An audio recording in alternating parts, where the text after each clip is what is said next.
We go ahead and begin with Teddy Roosevelt's corollary of the Monroe Doctrine. Many weak countries in Latin America were not able to make good on their European debts. To prevent European intervention in extracting the money owed to them, Teddy evolved a devious policy of preventative intervention, better known as the Roosevelt corollary of the Monroe Doctrine.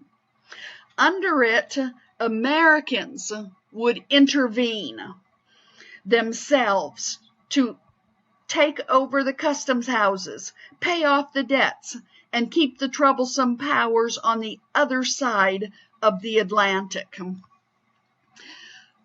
What we were saying here is, you Central and South American countries, if you acquire a debt that you cannot pay off, we are going to refuse European nations to come into our hemisphere and extract these debts. Europe, you stay in your hemisphere, we stay in ours. Well, that's not really fair if Europe can't get money owed from them because we're refusing to allow them to come into the countries, take over the customs houses, and take the money that is owed them and then leave after they've acquired their debt. So if we're not letting the European nations collect their debts, it therefore becomes our duty, the United States' duty, to do that ourselves. And so we instead will come to Santo Domingo. We will take over your customs houses. We will extract the debt and give it to whatever foreign power, England, Germany, France, that it's owed to. When the debt is paid off, the European powers stay on their hemisphere, we stay in our hemisphere, we police our hemisphere, and they stay out of our business. Now, that is all very nice and well. We keep Europeans out of our hemisphere, but who's the bad guy now? Not the European power who is messing with Santo Domingo to get their money, but the United States who has come down and strong-armed Santo Domingo and demanded the money. The U.S., we felt, though, had a moral obligation to the European nations to intervene in many bankrupt banana republics.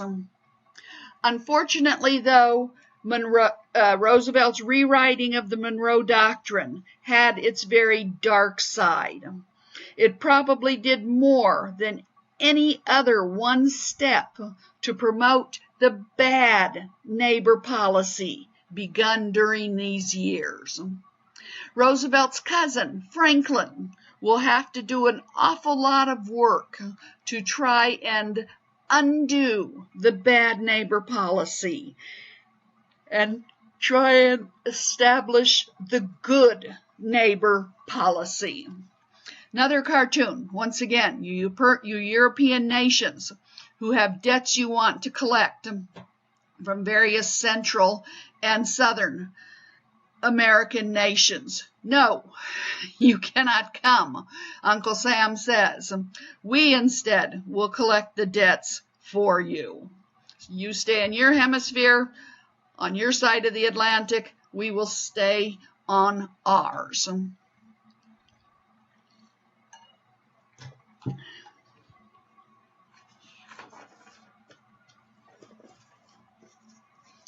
And moving on.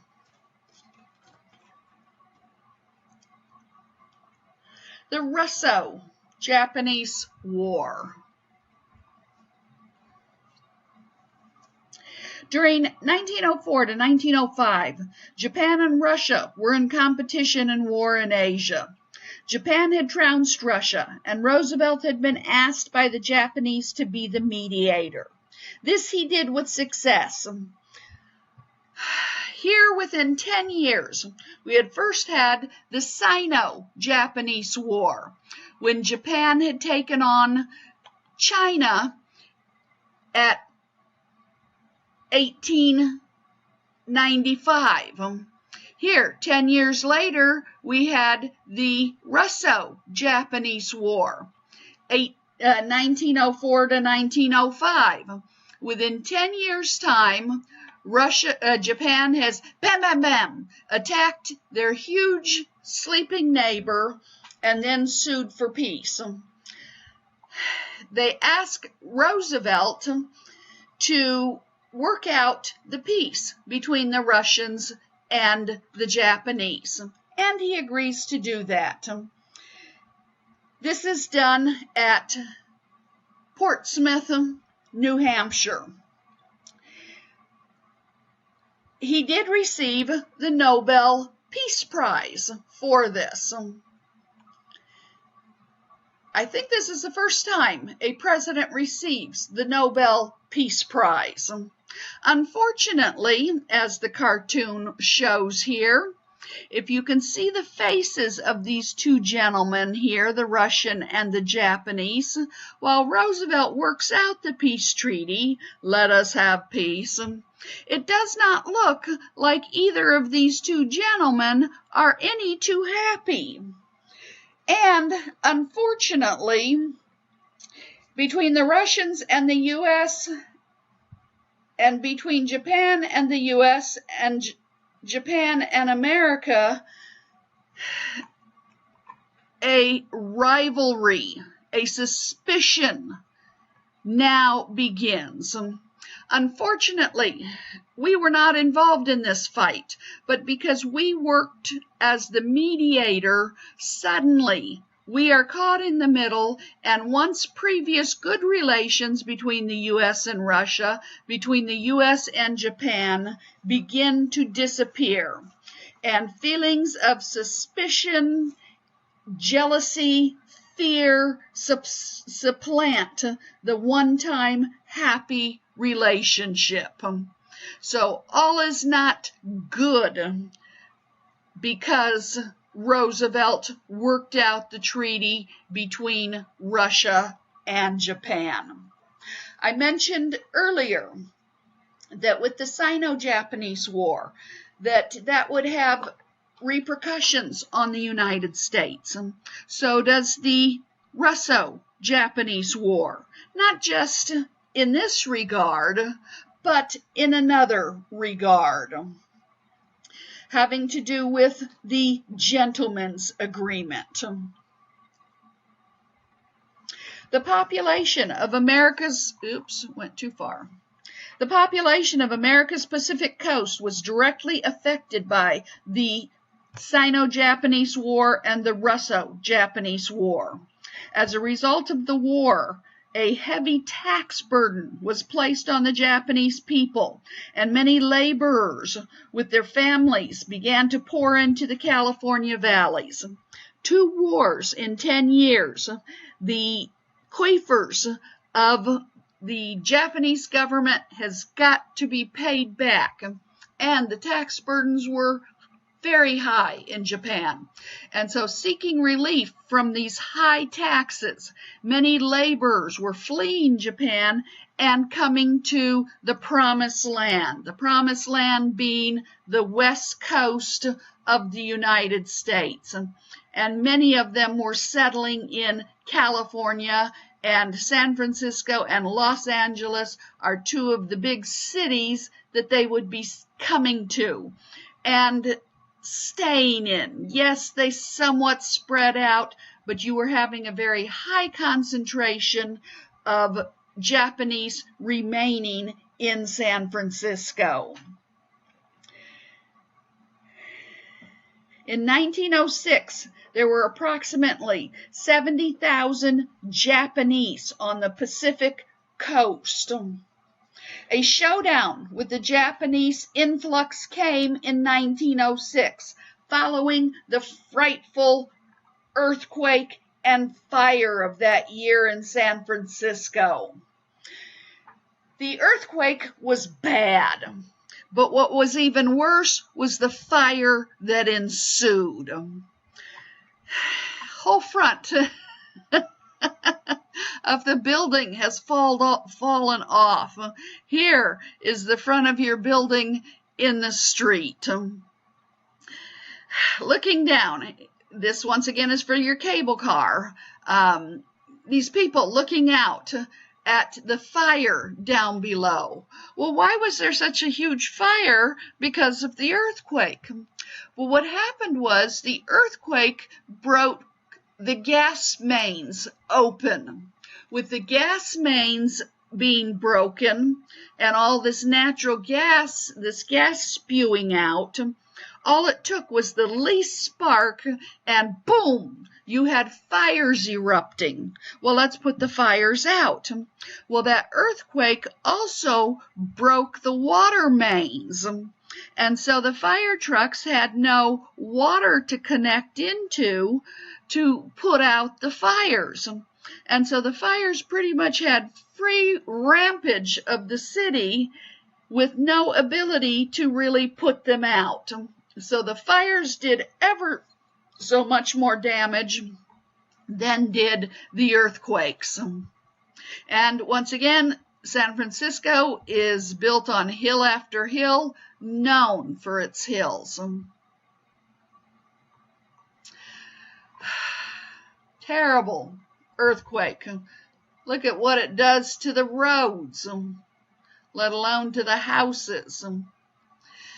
Dead animals everywhere. You're saying, why would there be dead animals from an earthquake? Well, all those bricks and things fall down, and they not only hit people, but they hit and clunk animals in the head also.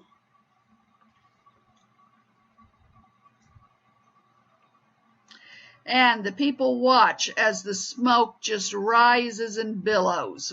No way to put out the fire. Just get out of the way of it.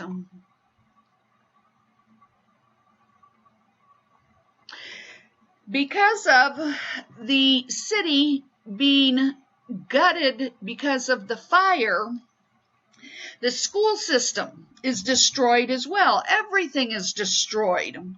And so with so many Oriental Japanese living in San Francisco, the school district decided this was the time to decree that Oriental children should attend a special school.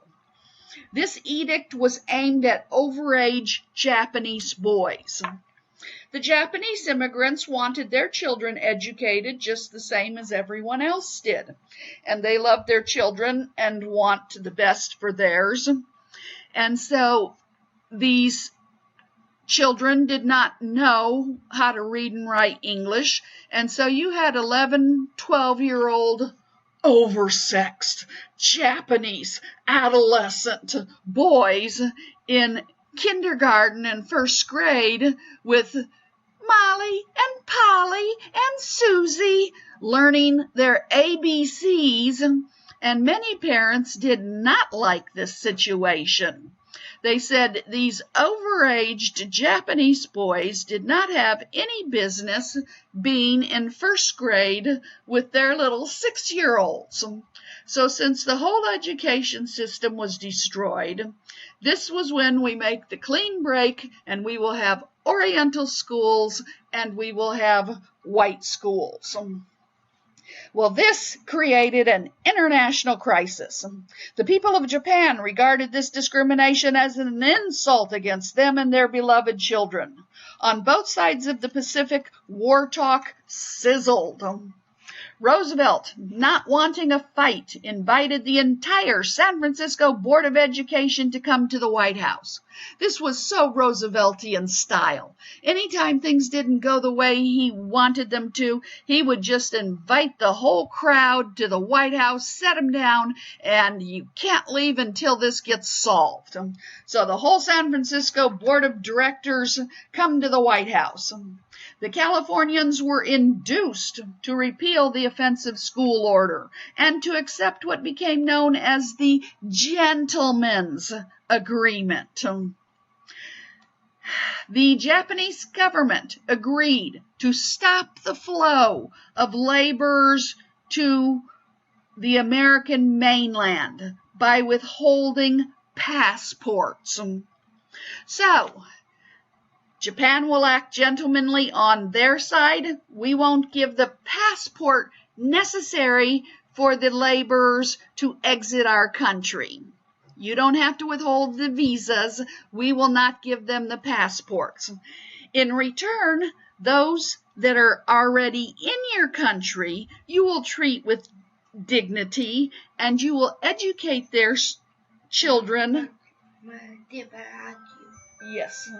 You will educate their children in the American schools, not in separate Oriental schools. So this is the gentleman's agreement worked out between the United States and Japan. But while working out this agreement, Roosevelt did not want Japan to think that he was in any way a coward, that he had to work out this agreement, that we couldn't have fought, that we weren't still tough. And so he wanted to show Japan our might. On paper, the U.S. Navy was then second amongst the navies of the world, thanks to Roosevelt's zeal for preparedness. Japan's was ranking 5th. Partly to impress Japan with the potency of the big stick, he daringly decided to send the entire battleship fleet out to the Pacific coast, and subsequently from there all the way around the world. This was known at that time as the Great White Fleet. Why was it called the Great White Fleet? Well, quite logically, because all of our ships were painted white. They really were the Great White Fleet. Congress was very annoyed at this and said, no, if anything happens and our fleet is halfway around the world, how are they going to protect us at home? We don't need to show Japan our might. Just leave the fleet at home where it belongs. No, Teddy, Commander-in-Chief of the military. Does he have the right to send them out? Yes, he does. But Congress wanted nothing to do with this. And so Teddy said, I don't care. I am sending them anyway. And so off they go. Now, the Panama Canal will not be completed until... The Panama Canal will not be completed until 1914, and so they have to go all the way around the tip of South America, across the Pacific to Japan. Their steaming into Japanese waters actually was a real highlight of the trip.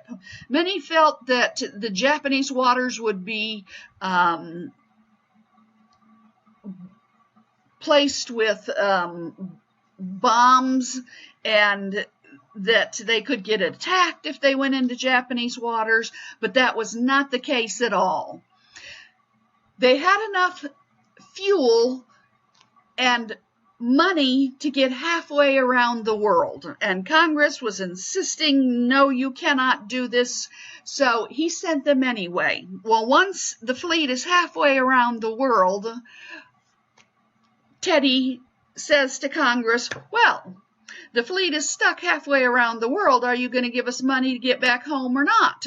Well, of course, Congress then cannot leave the fleet stuck on the other side of the world. And so Congress, of course, has to appropriate the money to bring the fleet back home. And so the fleet makes it all the way around the world as Teddy wanted. Oops. Uncle Sam admires his battleship fleet, and here, as a boutonniere, he has his 16-ship battleship fleet, and who is at the center of the fleet? Good old Teddy Roosevelt.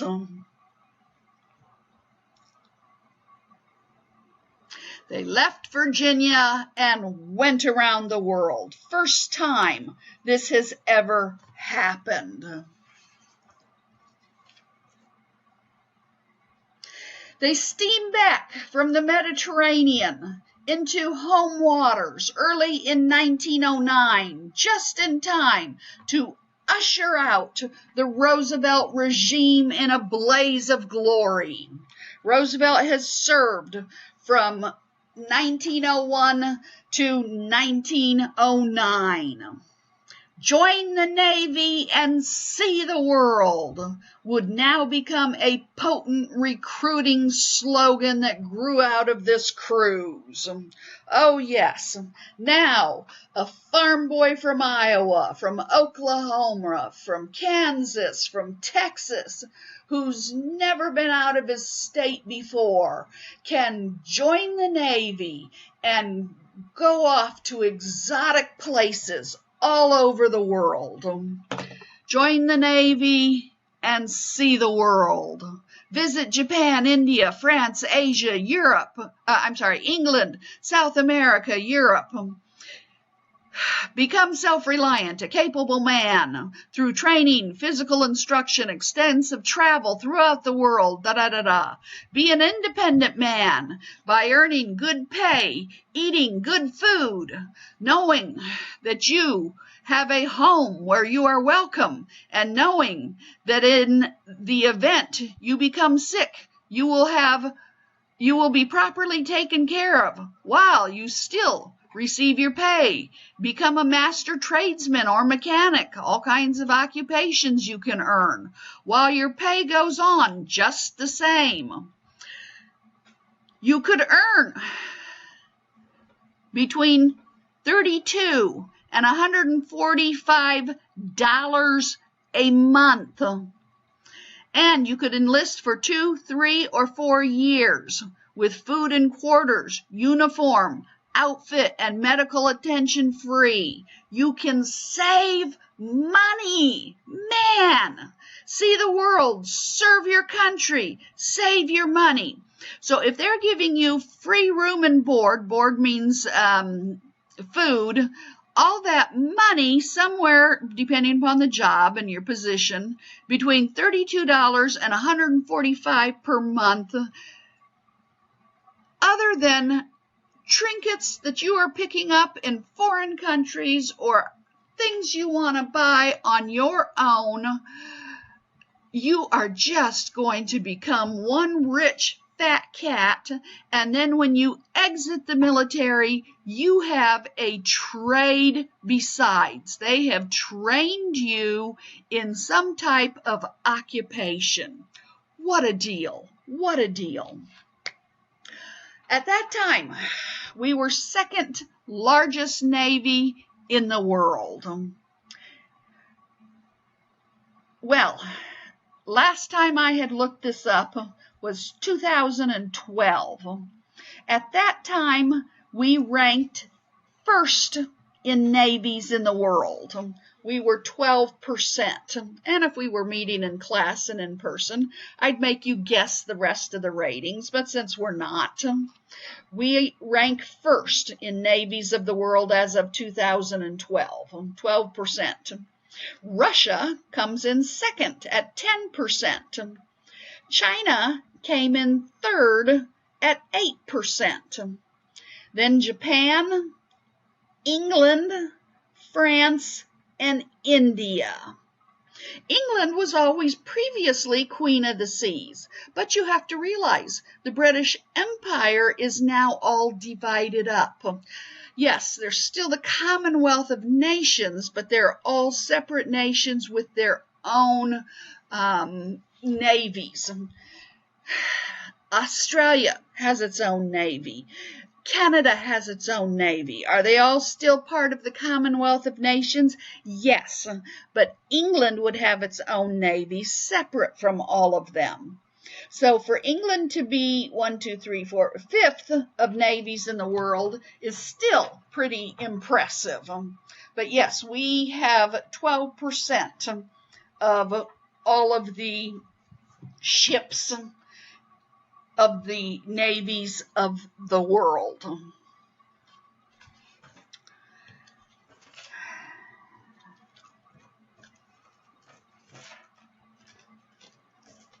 And the progressive movement.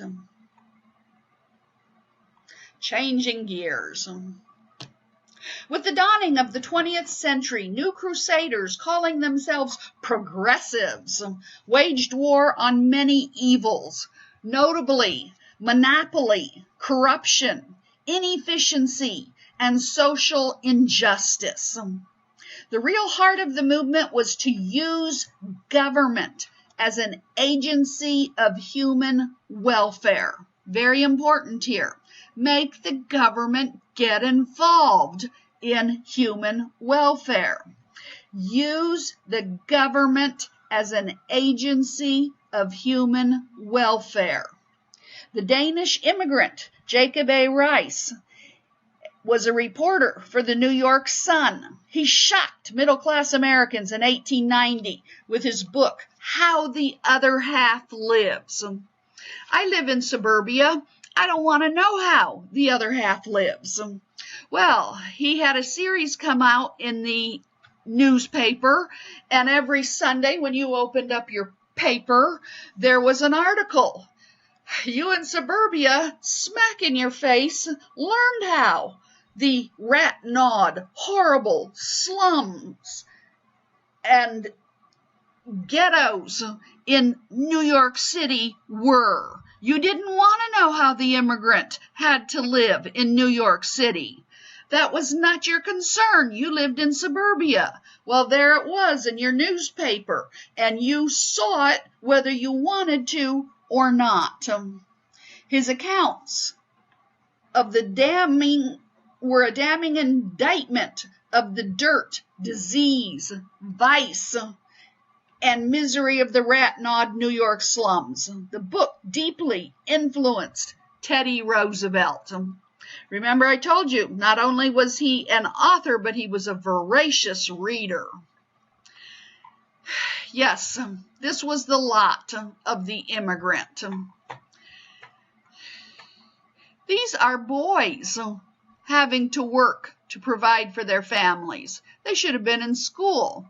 Yeah, you got adults working, and adults should be. But all these little kids, they're not supposed to be working. Here's a tenement. Well, they're lucky. They've got a big, huge room for their family, but they've got no furniture. Got a clothesline here to dry your clothes, and hey, you're lucky you got a heater there you can use for cooking and keeping warm in the winter. This is more likely how most of them would be living.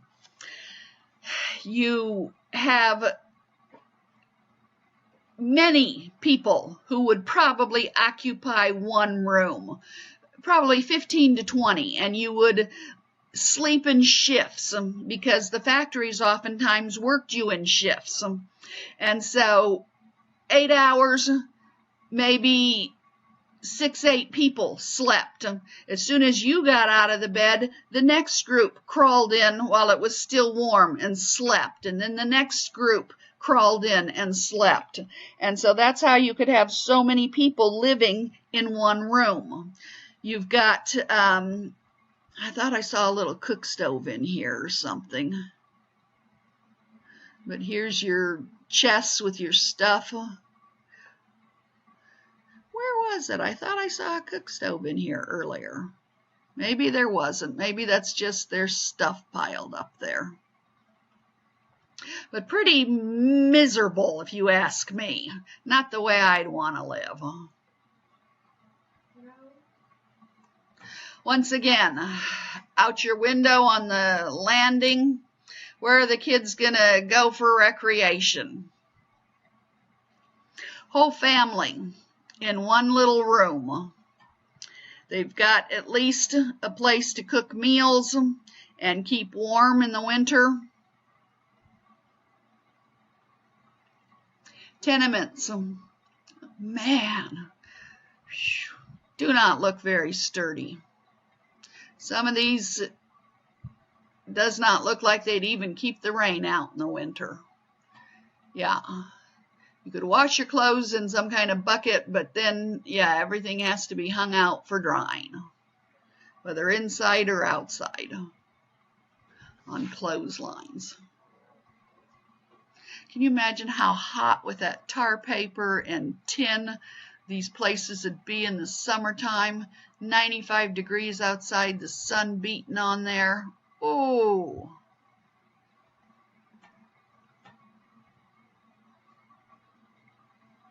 Trash, the heat in the summer, the smell. Oh, laundry hung in between buildings.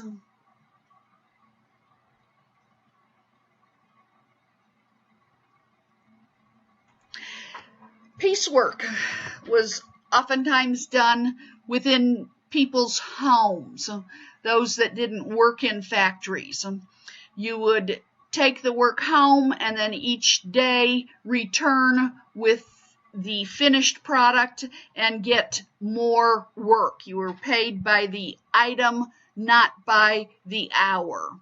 And so here it looks like a suit that they're working on. How many suits can you complete in the day's time?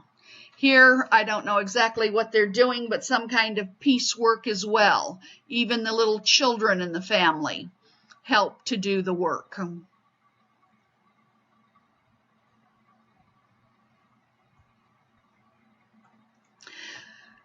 Anything you can do to sleep. 2 barrels, 2 boards, and a cot. That's a bed.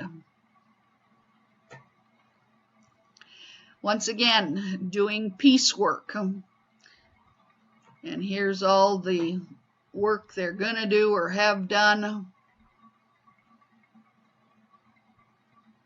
Looks very young, but once again, the whole group works together.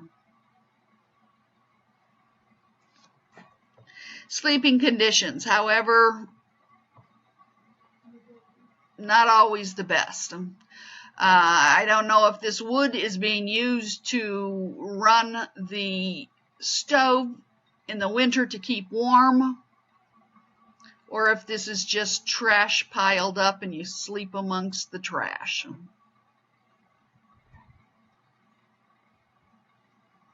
Probably does piecework in here.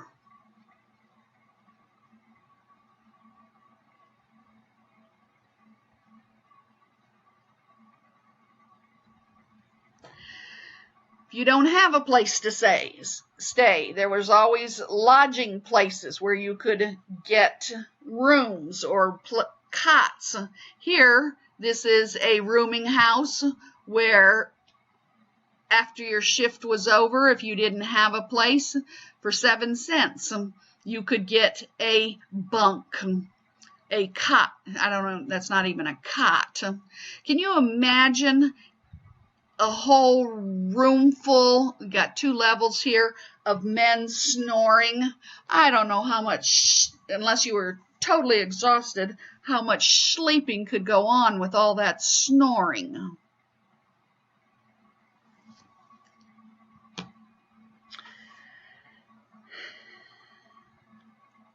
Beginning about 1902, exposing social evils and corporate and political corruption became a flourishing industry among American publishers.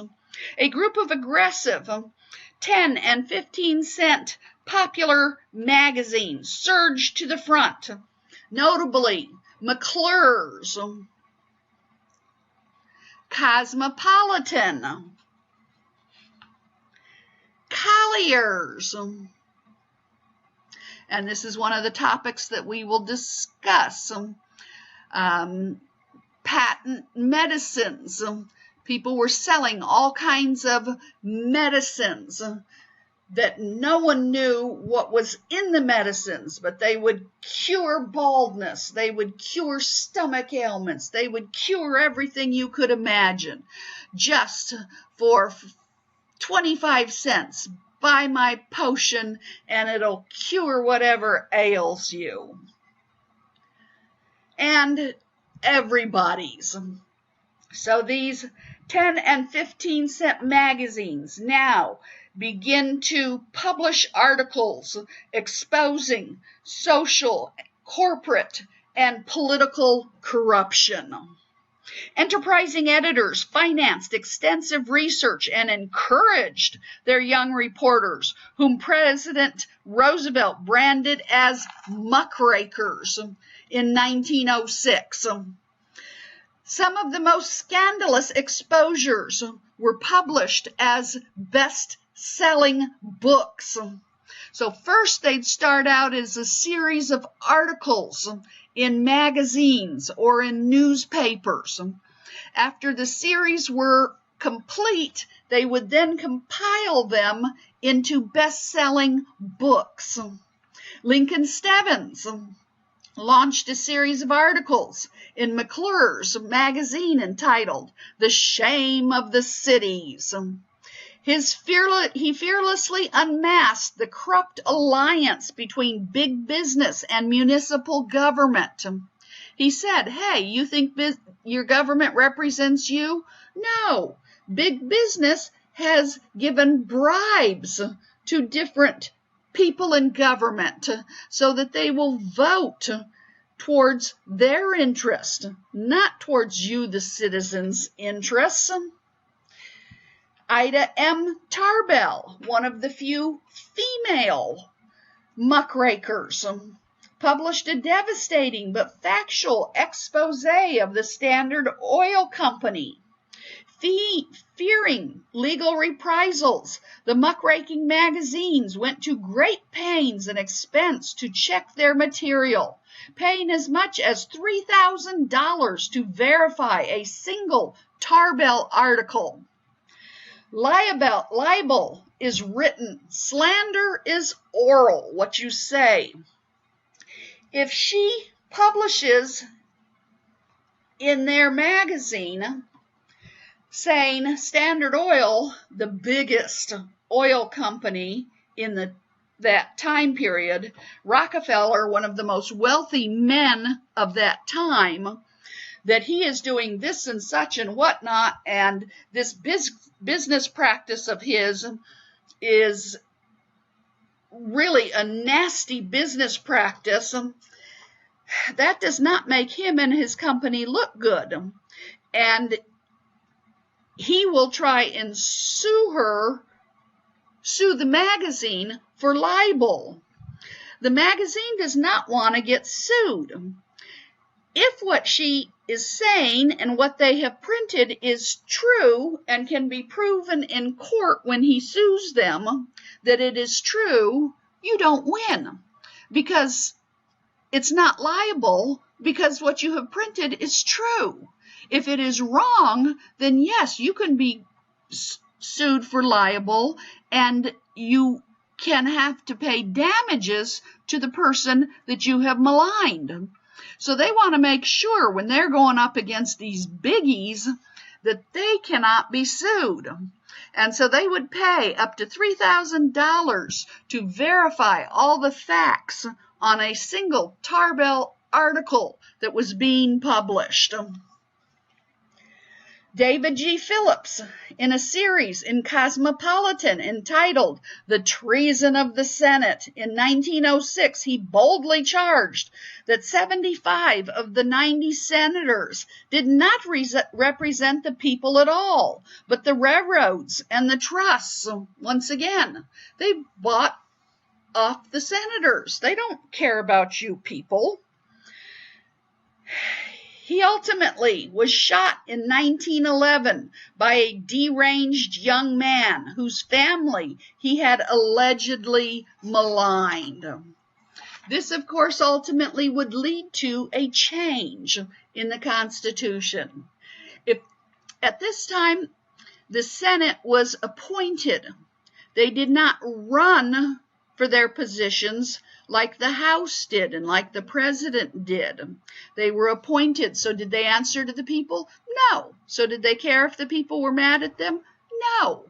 And so the people say, we don't want that. And so a constitutional amendment will be put through to make it where senators are elected by the people. That, of course, will have a rough go getting through Congress because it has to get through the Senate. And is the Senate going to want to change how things are done? No, not really, but we'll come to that in a minute. Some of the most effective fire of the muckrakers was directed at the social evils. This was white slave traffic in women, particularly the immigrant women that were coming over. They were desperately in need of money, and many were falling victim to being sucked into prostitution. Second, the rickety slums. Third, the appalling number of industrial accidents. They were desperate for jobs, and so they wouldn't say no to dangerous jobs. And if hurt, the company did not pay for their medical care, and after being injured, when they came back, the company wouldn't rehire them. I can get a capable person. Why would I hire someone who is now injured? So we had, unfortunately, an appalling number of industrial injuries and no regard for the employees' health and well-being. Fourth, the subjugation of blacks. The Civil War is long over, but the condition of blacks in society was not progressing.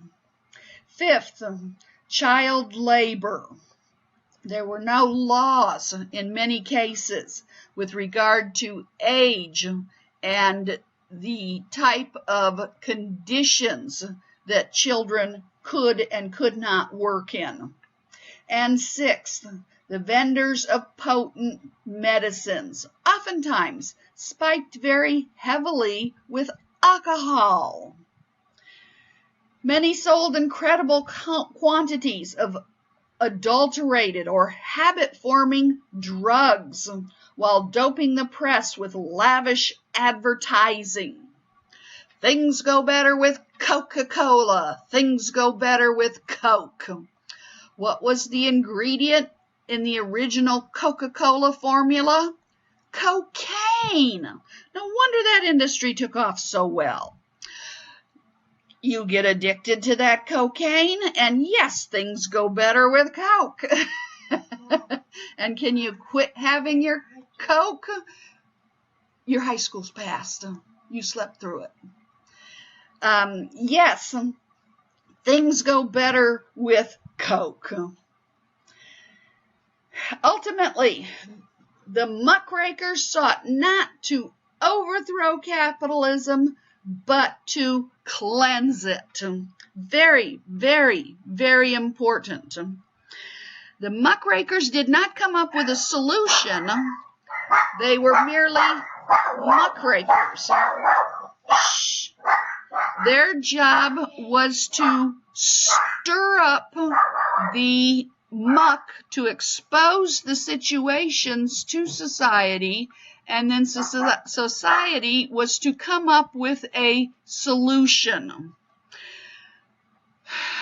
But they were not socialists. Now, there will be one socialist we'll come to, Upton Sinclair, but they were not wanting to overthrow capitalism. But they said there is a lot of abuse out there. We need to clean up the capitalism.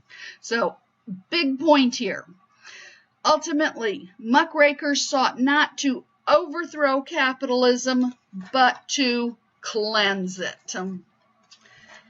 And next we will go to political progressivism. But let's take a break once again.